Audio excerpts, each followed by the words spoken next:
Okay.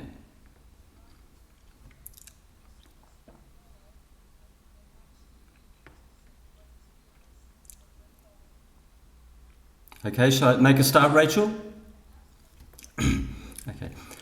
This is what should be done by one who is skilled in goodness and who knows the path of peace.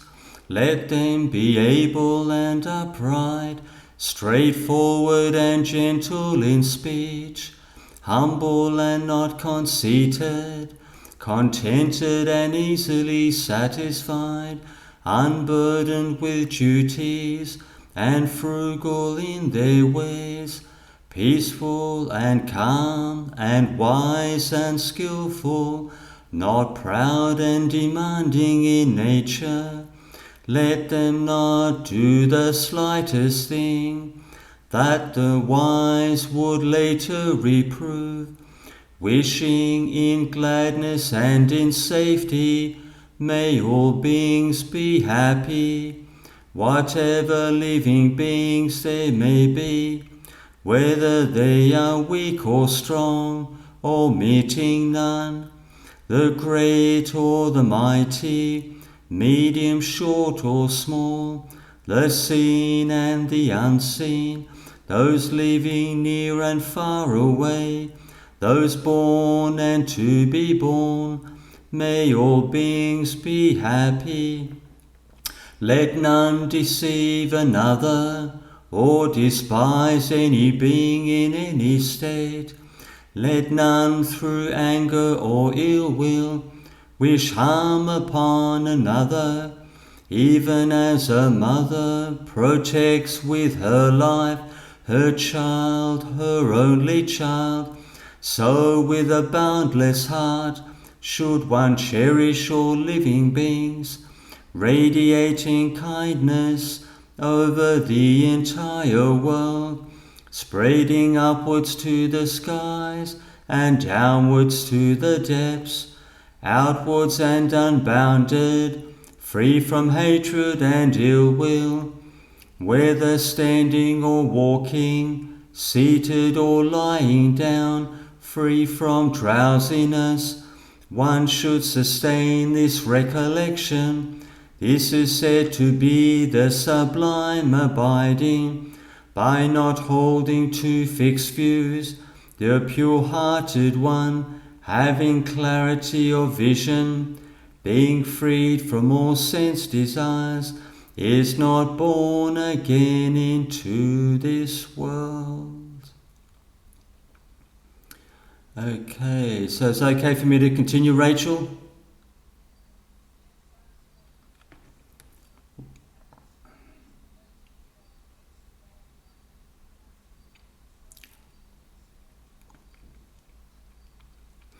Okay, so with the Metta Sutta that we've just chanted, the benefits of the Metta Sutta is that it gives you a sense of at least a small degree of, say, positivity, joy, the loving kindness, the compassion, the goodwill, positive feeling, and so it increases the energy for meditation practice. It increases, say, positivity, and in a sense that the loving kindness, the metta meditation, it counteracts those hindrances, those things which will obstruct the mind going, say, into peacefulness, into a sense of, say, like relaxation, balance and stability of mind. The loving kindness, the generation of loving kindness counteracts, many different, say, garden variety emotions, like, say, like irritation and even things like jealousy, ill will, all the things that we can possibly come up against in our day-to-day life, that the loving kindness will counteract and balance out those emotions which can obstruct the development of the increasing peacefulness of the mind. Okay, back to you, Rachel.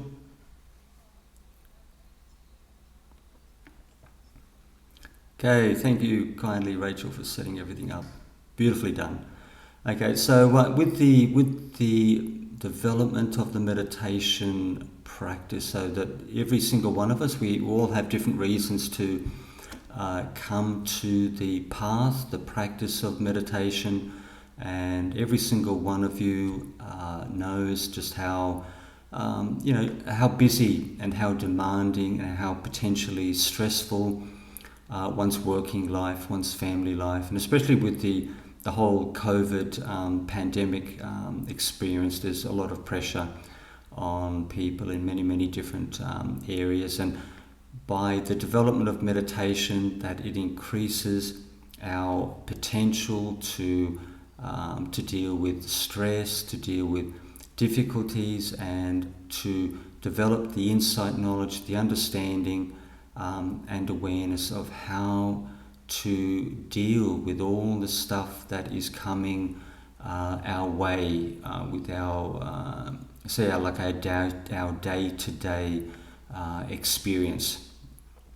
So as we develop the meditation over weeks and months, the things that are most obvious to all of us are increasing, say, stability of mind, increasing emotional stability, understanding and awareness into emotions, into mind states, into oneself and other people, and the things which are actually going on around us in the world. And so what happens is, with that increasing awareness, stability, understanding, it gives us the potential to to deal with, and to deal with skillfully our personal experiences, family dynamics, and even things like difficult people. You develop this intuitive awareness and understanding, which gives you the ability, the knowledge to essentially to work with and comprehend and sort of like to deal with, to react to different experiences that we go through, and to approach them in a more sort of skillful format, because essentially the Buddhist path in all its facets is a wisdom-based teaching from start to finish, and so even though people in the beginning stages, they may, especially usually after at least 4 to 5 sessions, people start to feel the effects of the practice, and they may have improvements that they may not necessarily fully appreciate, that other people can see sometimes more clearly than they can themselves. So in the beginning stages, people may think that that I'm still not really that peaceful, or my mind's a little bit too busy and whatnot. But one thing you see is the people around you can see you sometimes more clearly, more objectively than one can see oneself, because it's sometimes very difficult for people to stand outside of one's own feelings, one's views, one's opinions. But the family members, the friends and the partners can sometimes see the progress that one is making a lot more quickly than one can oneself. So with this path of meditation, that it has many benefits to it. There could be easily a dozen I could think of off the top of my head, and slowly over time, as the months and the years go by, that beneficial effect, that wholesome effect on one's mind, one's personality, will go from the surface level to to much deeper levels within the mind. It will actually go into the personality, the character, and permeate one's nature. And if you get someone who meditates for like a full 12 months, it's absolutely obvious to everyone, even people who don't necessarily know that they're practicing, that this person is doing something different, something beneficial, and they can see the change and the benefit. So the change and what would you call it? So the benefit that one is within one's character. They can see the good things that one is developing, because with meditation, it's like one is becoming a good person, developing good attitudes and whatnot from the inside out. And so it's something which goes deeper into the personality as the years go by, and the monks can usually see it very, very quickly. Anyone who comes into the monastery who meditates on a regular basis, even a daily basis, it's obvious to the monks and nuns that this person is practicing, because the personality is much more aware, it's much more sensitive, and there's, the intuitive intelligence is there, the ability to connect and understand other people. It's something that you actually see in the other person, even if you don't know them. They just walk into the monastery. There are certain things that sets them apart from mainstream people in general society. So I'll make a start with the meditation. So I'll do, we've got 30 minutes for the practice, so I'll split it up into 3 main areas. So we'll do 5 minutes on, so people can get a feel for these different practices. 5 minutes on reflecting, or I say several minutes at least 2 or 3 or so, on all the good things that you've done for, all the good things that you see within oneself, all the good qualities you see within one's personality, one's character, and then we'll reflect on all the good things that we have done for our family, friends, for people at work, for people, in general society. So we'll look in the beginning. We'll look internally, then we'll look externally. So easily people can reflect on, like a number of things over at least several minutes, maybe up to even potentially 5 minutes maximum. And then we'll do a 5 minute focusing on, say, dark color meditation, which is focusing on, say, the blackness, the dark color that we see in the mind with one's eyes closed.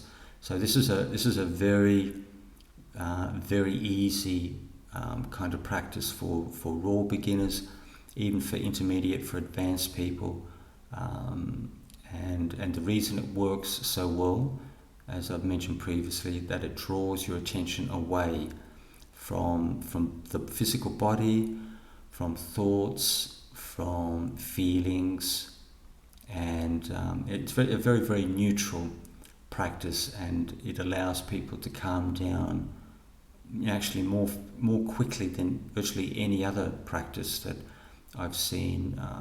For many years, very effective.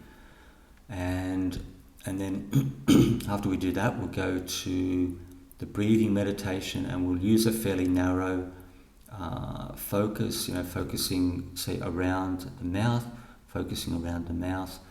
and we'll should be able to get reasonably peaceful with those 2 preliminary practices, and then that more sort of focused, sharper practice for, say, roughly about 20 minutes.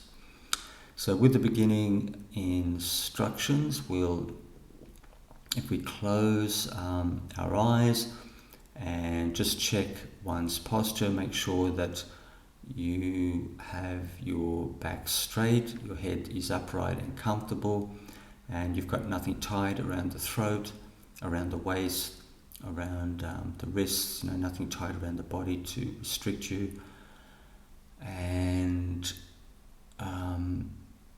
then what I will get you to do, just to make sure, just make sure you can breathe fully. Keep my eyes open. Breathe fully into the chest, into the lower belly, unrestricted. And so we'll make a start with that particular, that would be the Anapanasati. Actually, we'll start with from the beginning. I don't get distracted. So what we'll do first is we will close our eyes, and I want you to focus on all the good things that you see within one's character. So I want you to talk to oneself, and the good things that you see is it could be something like, because I'm a Buddhist monk, that I'm under obligation to be kind and compassionate and helpful to other people, and to keep an acceptable standard of behaviour with the monastic form. So you reflect within oneself. Like I could potentially be, say, like a kind, compassionate person. I'm helpful and caring of others. I could support my family and friends, and potentially, say, children with the family members. And you can reflect on, I could be a trustworthy and loyal friend. I could be a person who is reliable, attentive, a good listener. So you look within oneself, and you talk it over, all the good things that you see within one's personality. And so you just do that for maybe, or you can actually do that for, say, 2 minutes, 2.5 minutes. And then after that, after you've exhausted all the internal possibilities, the good things that you see within oneself, reflecting just silently, then you can reflect on all the good things that you've done for even for oneself, because this is sympathetic joy, reflecting on all the good things you see in oneself, the things that you've done for other people. This is a personal thing coming from you, both internally, externally, all the good things that you've done for family, friends and relatives. And you must be able to think of at least probably 20, 30, 40 events, supports, good things that you've done for people outside of you, even in the general community. So we'll make a start with that one. And so for 2.5 minutes, I want you to just think over silently in the mind all the good things that you see in your personality. And then after 2.5 minutes, I want you to reflect for 2.5 minutes on all the good things that you've done for other people in general society, because this increases a sense of self-worth, positivity, energy. You develop this sense that I'm a good person within myself, and I'm doing good things in general society for others. So just close your eyes and do that practice for the next 5 minutes.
move on to the second part of the meditation. So this is the dark colour meditation, where we keep our eyes closed and we just focus on that dark colour that we see in the mind, that neutral shade of say, blackness. And just do that for the next 5 minutes in a relaxed manner.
So as this meditation develops, I want you to relax your physical body, relax all the muscles in your face, relax all the muscles around the eyes, the cheeks, the forehead, and just gaze into that darkness.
If any thoughts or memories come up in this particular type of meditation, just sort of emotionally, psychologically, just relax as much as possible and don't push those thoughts or memories away, and don't grab hold if you can. Just sort of psychologically relax and allow them to come and go, and allow the mind to settle into the darkness.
Okay, now we'll move on to the third part of the meditation. So now what we'll do is the breathing meditation, and I want you to focus your attention around the feelings around the mouth. And the reason I recommend this is because the nerve endings in the mouth are quite clear. You know, you can feel the mouth, the lips, the teeth to a degree. And when you focus at that point, it's quite clear to you. You know, when you look at breathing meditation, that part of the body is very clear and very distinct. And this is why I recommend people to focus at that point. You know, sometimes they're focusing like this one pointed location under the nose. It's too sharp for some people. Focusing on the belly or maybe the chest might be too broad, but that particular area is quite distinct. You know, it's still sharp enough for tranquility to develop peacefulness without creating, say, excessive tension in the forehead or the face. So for the next, say, 20 minutes, just focus on the mouth section, the feelings around the mouth, and you'll feel the sensation of breathing right on the periphery, right on the edge of that particular zone that you are paying attention to. And we'll do that for the next 20 minutes.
So as you develop this meditation, try to breathe as deeply into the belly as possible, just slowly, relaxed, and try to relax the physical body as much as possible.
So as this meditation continues, really try to focus on that sense of feeling, sensation in that particular area that will give you the sharpness, the clarity.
If you find that your mind is a little bit busy, a little bit restless, thinking about events of today or last week or 20 years ago, it's good to reflect upon and understand what you're thinking about and the reasons why you do. Because if one doesn't understand why one keeps, say, entertaining different thoughts and feelings and why one is attached to certain events of the past, then it's much harder to let go of this phenomena. So one can just sort of gently inquire and understand exactly what one is going through on a emotional level. And because when you understand what you're going through emotionally within one's personality, then one is teaching oneself, one is teaching one's mind to know and understand and let go. So that's the purpose of wisdom in the Buddha's teaching, to understand and let go. So when one thinks too much, one feels too much, one is too attached, one has to focus there and to know and understand and to gradually let go over time.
So we're coming towards the end of this session. So just look back, see if you can see any change in the level of peacefulness of the mind.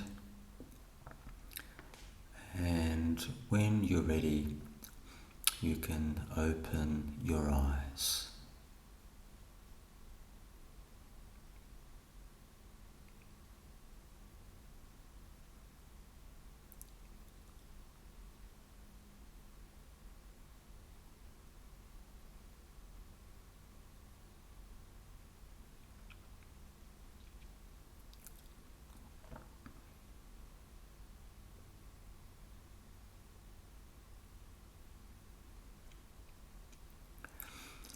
I'll just wait for Rachel to come back and we'll just see if there's any questions at all on the meditation.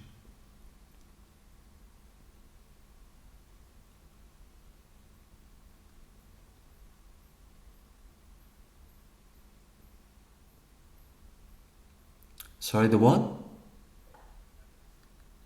Oh, unmute, yep.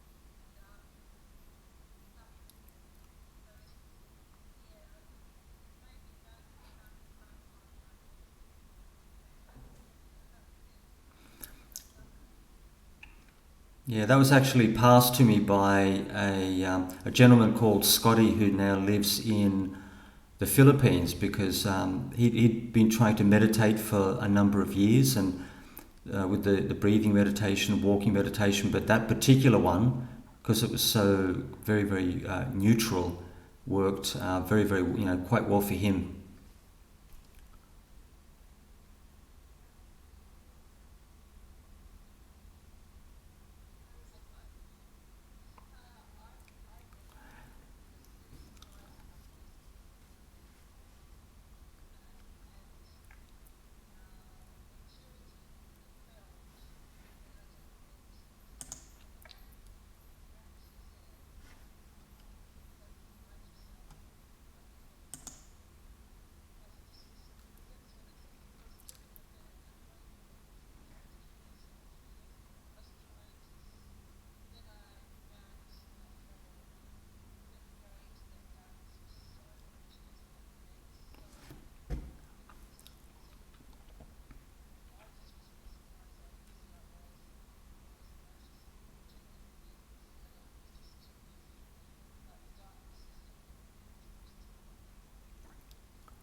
But with Gail, with that principle, I mean, you can still focus on even on any color. Like if blueness is the distinct color in the mind, you can focus on that, or you can change the way you look at things. You can focus on, say, like any lightness, any white color, white energy in the mind. So the bottom line is, whatever works for you, whatever gets good results, is the way to go.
The customers are happy.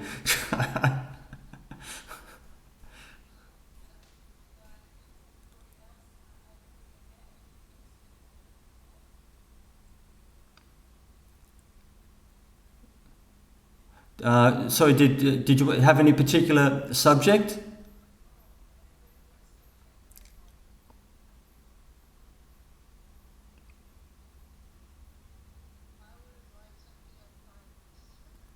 On kindness to oneself, or kindness to others, or just general kindness? Okay, okay, so with that principle of kindness, that I mean, it can be have a number of facets to it, but in essence, that you're looking at, say, goodwill towards oneself, goodwill towards other people. And every single one of us know that people who have goodwill tend to have more friends, tend to get along with other people much better, create less problems for themselves and for others. And in general sense, they tend to be just a good human being in, say, like general society. It's something you can feel with anyone really, who actually has that inside them, and it's something you can actually draw people to you. When people are naturally kind, that usually find half the human population tend to be drawn to that person because they have good vibrations. You find that people who are hostile, overly hostile, aggressive, negative, pessimistic, fault finding, it doesn't necessarily feel good to connect with people like that. And some people may think, if you're too kind, that people will step on you and push you around and basically take advantage of you. But you just basically just set the boundaries. You can be a good person. You can like yourself, you can like others, but if people start jumping all over you, you basically just you just set the limits, the boundaries. But in essence, that you're bound to have much greater benefit with that kind of attitude, because in general society, the vast majority of people respond more positivity, in a more positive manner, a more effective manner, when you project that kind of energy towards them. People, vast majority of the population don't want to be disliked. They don't want people to hate them or to be angry with them, or to look at them in a bad way, because it just makes that person feel bad.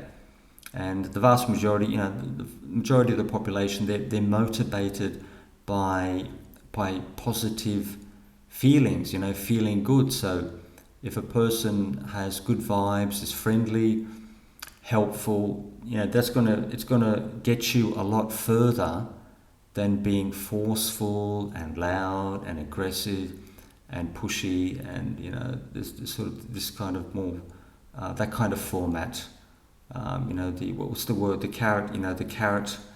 The carrot and apple is far more effective than using using the stick on other people. So kindness to oneself. If I say, like in a nutshell, kindness to oneself. How do we develop that? So, how do I like myself? How do I appreciate myself? So, that principle that we did at the beginning of the meditation, looking at all the good qualities within oneself. That is a way to be kind to oneself, to recognize the goodness, the good qualities within one's character, reflecting on all those good things that one has done for others in general society, family, friends, and relatives, general society. That's it's seeing the goodness in one's personality, and that's being kind to oneself, seeing the goodness in oneself, and being kind to others. One can can offer, say, like a kind word. You can give maybe a poor person a couple of dollars, or for a snack, or maybe $5 for a meal. If you see someone who looks really hungry, they look destitute. I've got a person who's sleeping at the side of the street, or any kind of person within the homeless category. Even $5 worth of food can be enough to get them from one day to the next. If you buy even things like raw foods, like a bag of fruit and vegetables is enough to keep some people going for 24 hours. So it's not to be underestimated, and I've seen people who've gone without food for days and can physically cope with that. But there's all sorts of little things that you can do. You see opportunities to. I've got a little ad here. Okay.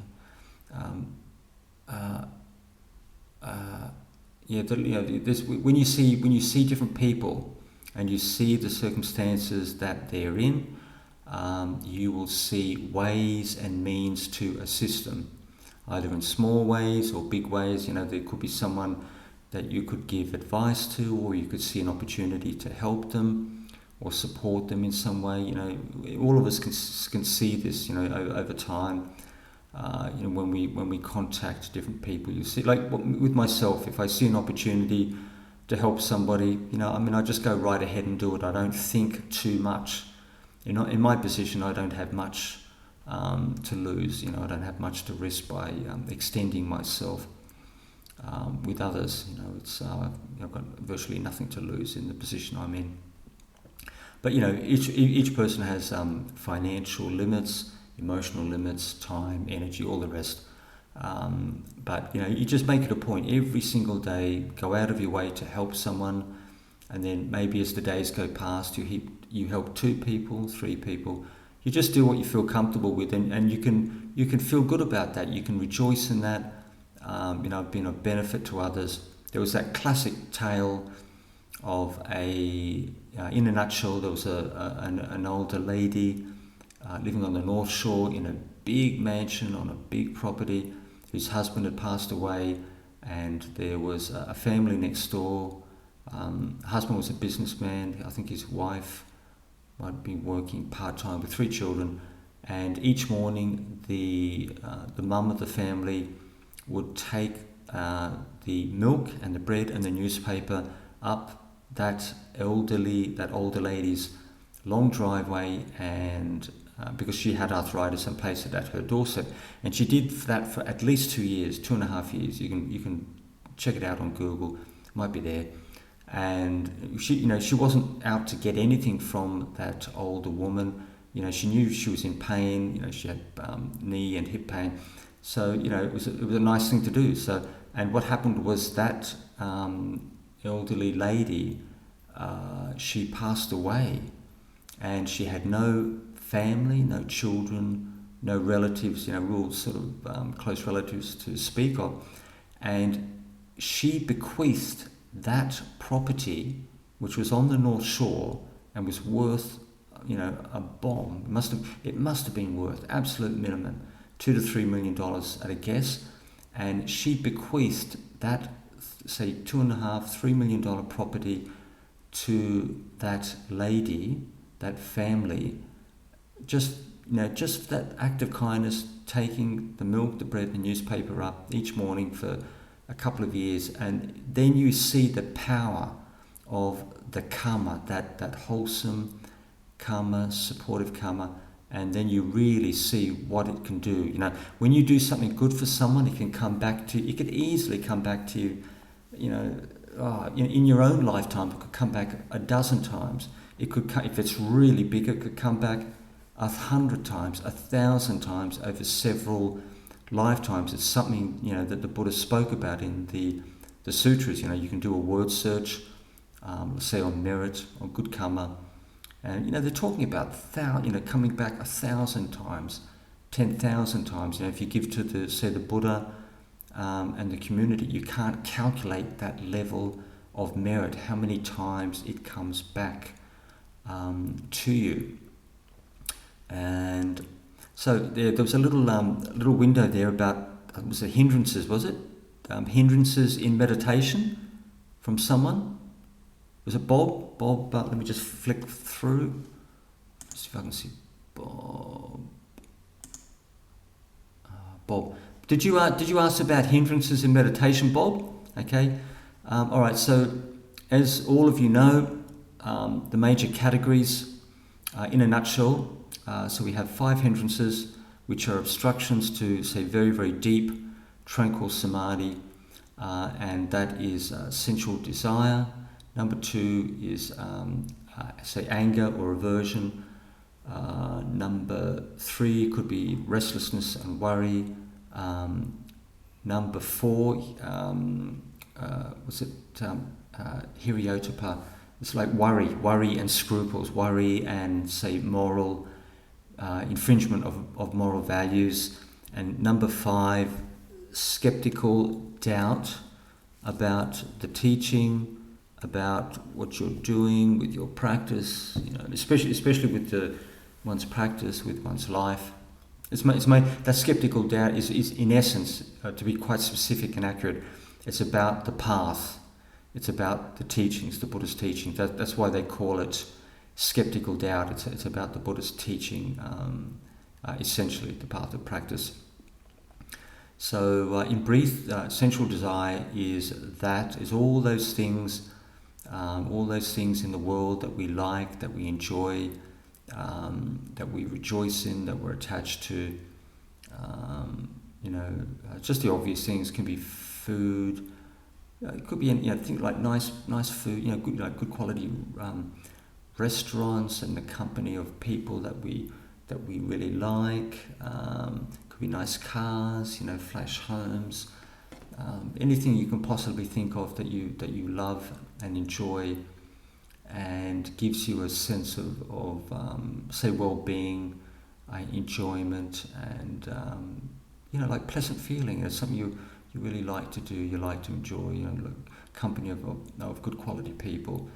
And it's something that it can't be dismissed, because what's the point of say, like, living in the world and dismissing all these things on all levels, because in essence it'll make a person quite miserable if you want to push away all those things that you enjoy in one's life. You may feel that you have nothing to live for. So my attitude is to enjoy one's life, is to have quality of life, but in essence just protect oneself. If you don't harm oneself and you don't harm others, you're in a very, very safe parameter when it comes to, say, sensual delight and to counteract sensual delight. It's good. All these 5 areas is something that you need to reflect on.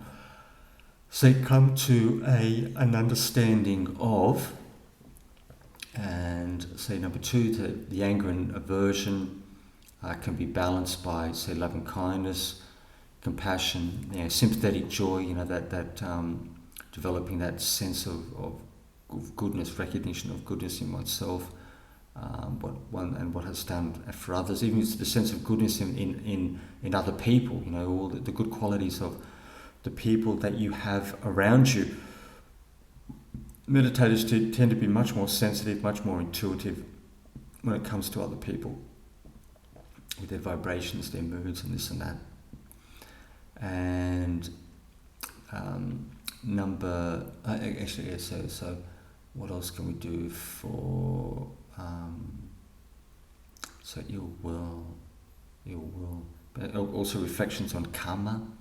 Even if you've got someone going completely nuts on you, you think to yourself in one's mind that that person is, in essence, they won't absolutely will not get away with anything, that karma that they generate will come back to them, and obstruct them, create problems for them, make them unhappy, all sorts of things. No one gets away with anything. So, but there are skillful ways of dealing with these kind of people. And the number 3, say like restlessness and what would you call it?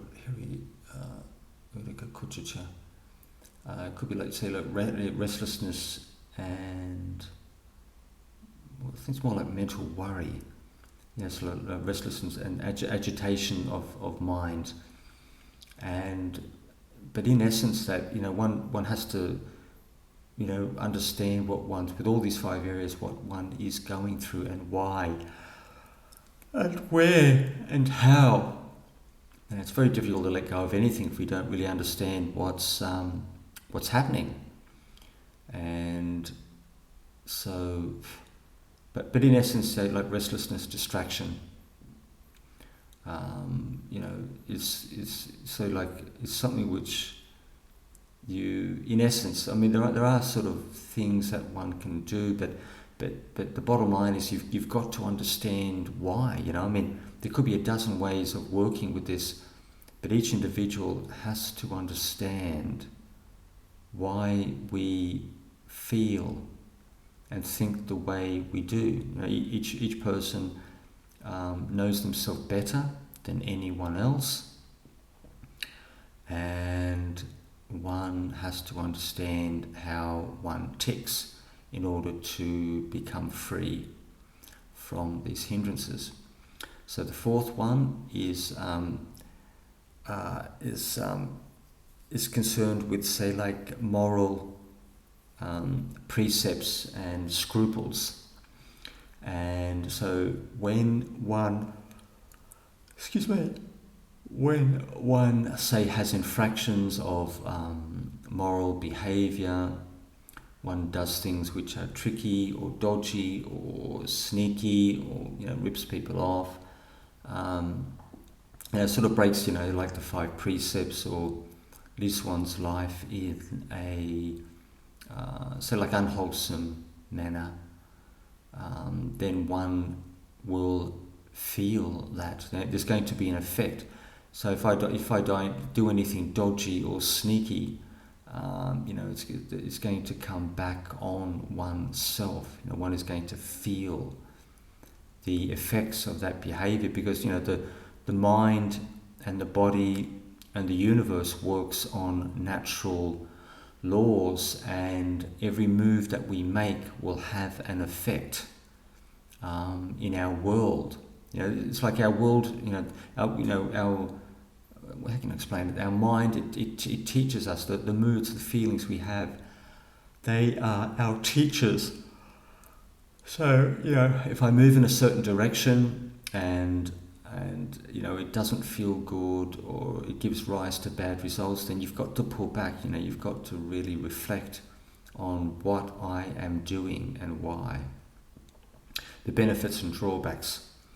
And then number 5 is the skeptical doubt, which is essentially about the Buddha's teaching, the Dhamma, the path to enlightenment. It's not really about doubt about any old thing, about whether I should buy, this kind of cornflakes over a particular, could be other brand, or just sort of little doubts that one has. But it's the real, what's the right word? It's the real sort of deep, earthy doubts about, say, the path, the Buddhist path to realization. And there could be things like what would give rise to doubt in a person. It could be like lack of knowledge. The person is just not well read enough. They haven't studied, they haven't researched, they're not sure, they don't know, they're confused. They could have too much knowledge. They could have so much knowledge, they're completely, they're befuddled. They don't know what to think, they don't know which way to go. I've had people tell me previous, they deliberately avoid reading books because they get even more confused. So in essence, so like doubt, and also what one could lack faith. And so how do I generate faith within oneself? You know, I may need to know exactly what the Buddhist teachings are. You know, I really have to reflect on, you know, is this actually working for me, or what I am doing? Am I wasting my time? You know, why do I doubt what I am doing? You know, and sometimes people have past karma. You know, we had a monk who was a Buddhist monk for several years, woke up one day and felt that Jesus was calling him. So, you know, you've got people who've got a mix of, say, Buddhist and Christian karma, and this Christian karma was quite pronounced to the point where he had to leave the monastery and go and join the monks at New Norcia, who are a good bunch of monks from what I've seen. Quite sincere and long-term practitioners, and it was quite funny. I mean, somebody told me that we actually had more in common with the monks, the Benedictine monks from New Norcia, than we had with people in general society. Except, you know, with the exception of the Buddhist practitioners, we have far more in common. But, you know, people in general society, we have more in common with the monks from New Norcia as, say, like Christian practitioners, as monks within the Christian faith, which is exactly true. And, you know, they have a long history, a very solid tradition of mendicancy, you know, like almsgiving, community support. You know, they do many things that the Buddhist monks do. So what else for doubt? You know, you really need to understand why you doubt. And what am I missing? What's actually missing from my practice? What do I need to say hone in on, or what skills do I need to sharpen up? Am I lacking in mindfulness? Do I get really distracted? Am I lacking energy? Do I like to sleep till, you know, 7, 8 every morning because I've run out of, I don't know, maybe good quality coffee, or God knows, you know. I mean, when I, like, for example, like these days, like when I drink tea, I mean, I have 2 tea, it doesn't matter how small the cup is, I have 2 tea bags every single time, and if I'm busy, I mean, I can knock back 6 tea bags in a day. I mean, without a problem. I find it, you know, it's I feel mentally, I feel quite okay. But so that thing you know, and with the, what else could you see there with doubt, like antidotes to doubt?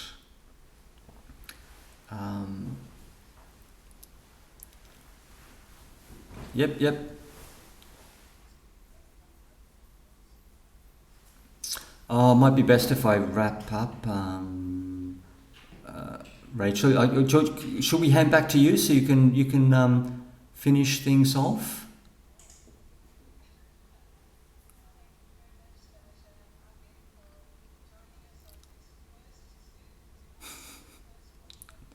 Yeah, this is the first Zoom. It's been great. It's been great fun.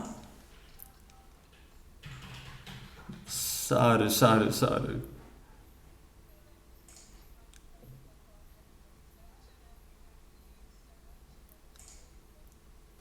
Thank you kindly, and bless you all.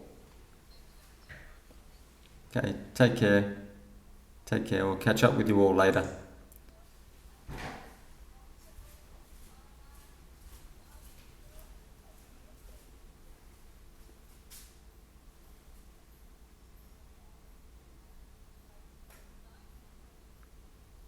Good night. Take care and bye-bye. Bye-bye. Brilliant. Nice session. Oh God, this hurt my head. Jesus. This thing was a bit